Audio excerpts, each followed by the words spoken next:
Mr. President, Thanksgiving is one of the busiest travel seasons of the year. More than 80 million Americans traveled for the holiday last week. And while most of them packed up the car and hit the road, about 6 million Americans boarded planes to spend the holiday with relatives and friends across the country. And I'm sure all of them were breathing a sigh of relief that the government shutdown was over and that air traffic control had resumed normal operations before their trips. Mr. President, the impact on air travel was one of the most visible aspects of the chaos that ensued during the Democrats' 43-day government shutdown. Flights were snarled throughout the shutdown, but it got progressively worse as the shutdown drug on. By the time Democrat shutdown entered its second month, the FAA was forced to order cutbacks in air traffic as a matter of safety. And more would have been required if we hadn't been able to finally reopen the government when we did. So, Mr. President, I'm relieved that air traffic was able to get back to normal levels before the holiday travel surge. I'm grateful to thousands of air traffic controllers who were on duty during the shutdown without pay and who work hard every day to keep planes moving quickly and safely. They have an important job, and I know that every controller shares a commitment to putting safety first, whether it's a normal day, the middle of a snowstorm, or a government shutdown. Mr. President, even before the shutdown, our air traffic control system was facing challenges.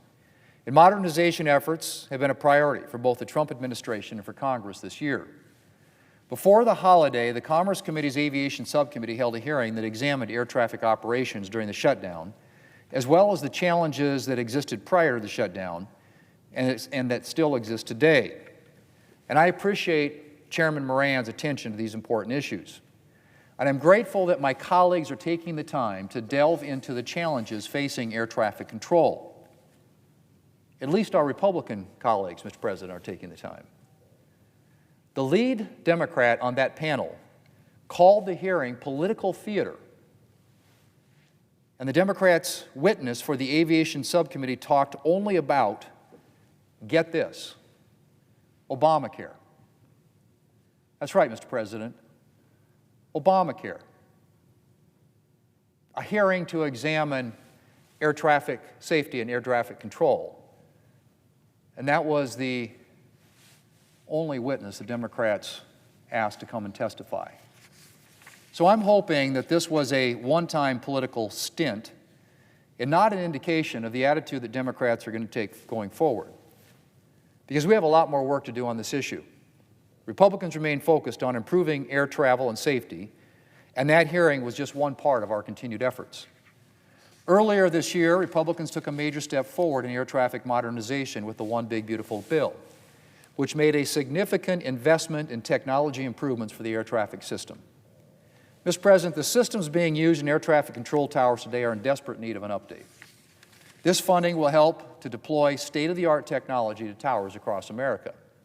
One example of the need for modernization is what happened at the Newark Airport, one of the busiest airports in the country, earlier this year. In April and May, Newark experienced equipment outages that led to major flight delays and significant disruptions in air travel.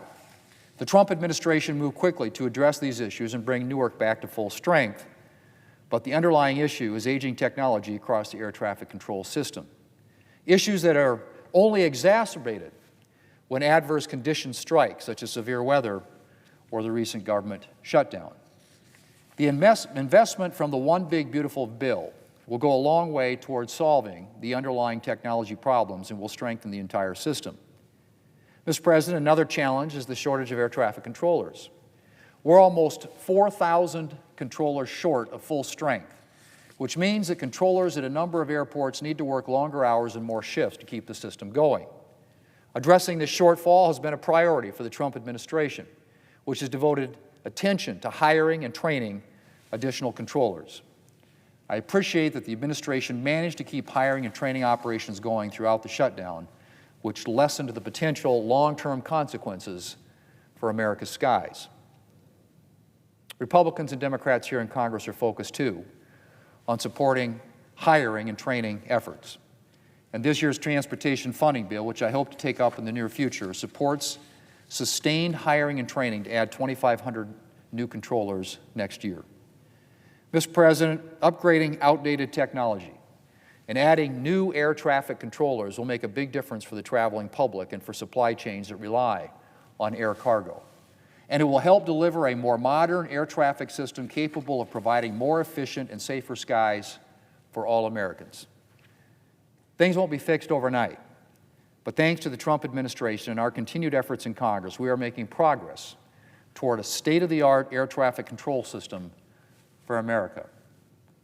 Mr. President, I'm glad that the system is back at full strength after the shutdown, and we're working to make it stronger every day.